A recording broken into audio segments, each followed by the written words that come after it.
અમરેલીના તુલસીશ્યામ વિસ્તારમાં પણ ધોધમાર વરસાદ વરસી રહ્યો છે। તુલસીશ્યામ અને આસપાસના વિસ્તારોમાં વરસાદ છે। ગીર પંથક આવેલો છે તુલસીશ્યામ વિસ્તારની આસપાસ અને ત્યાં સારો વરસાદ છે।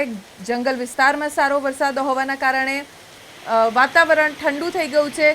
ધોધમાર વરસાદથી ગીર પંથકમાં માલધારીઓ પણ ખુશખુશાલ જોવા મળી રહ્યા છે। તુલસીશ્યામ અને આસપાસના ગીર પંથકમાં વરસાદ ખૂબ સારો છે।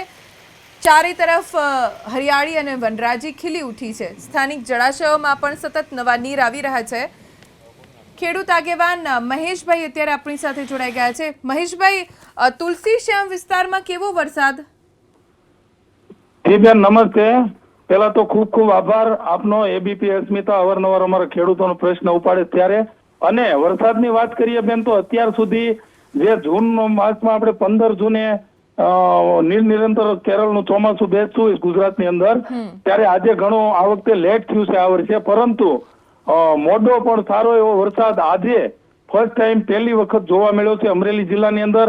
જે આગાહીકારો અને ખગોળશાસ્ત્ર મુજબ જે આગાહી કરવામાં આવતી હતી, તમામ આ વખતે આ વર્ષે પહેલું એવું છે કે ખોટી સાબિત થઈ હતી। અમરેલી જિલ્લા માટે કોઈ વાવણી લાયક વરસાદ અત્યાર સુધી હતો નહીં બેન।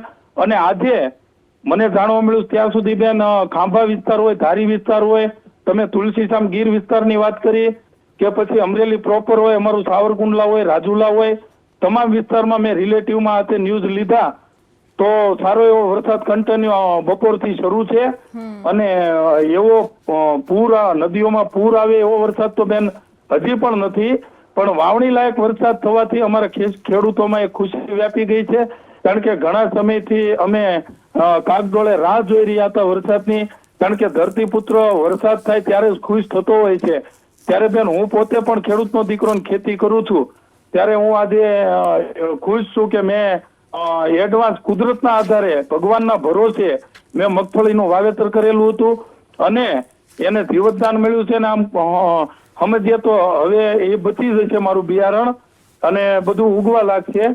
ત્યારે મને એક હાશકારાનો અનુભવ થયો છે। અને બેન, પહેલી વખત એવો વરસાદ વાવણી લાયક થયો હોય એ પાકું છે, કારણ કે અત્યાર સુધી એવો ખાસ વરસાદ હતો નહીં। બિલકુલ, આજ પહેલો દિવસ છે। આજે વરસાદ સારો ચાલુ છે હજી કન્ટિન્યુ, પણ એવો ખાસ ધોધમાર કે નદીઓમાં પૂર આવે કે એવો વરસાદ નથી, પણ ધીમો ધીમો જેને અમે ખેડૂતો માટે સારો વરસાદ કહી શકાય। આભાર મહેશભાઈ, એબીપી અસ્મિતા સાથે વાત કરવા માટે।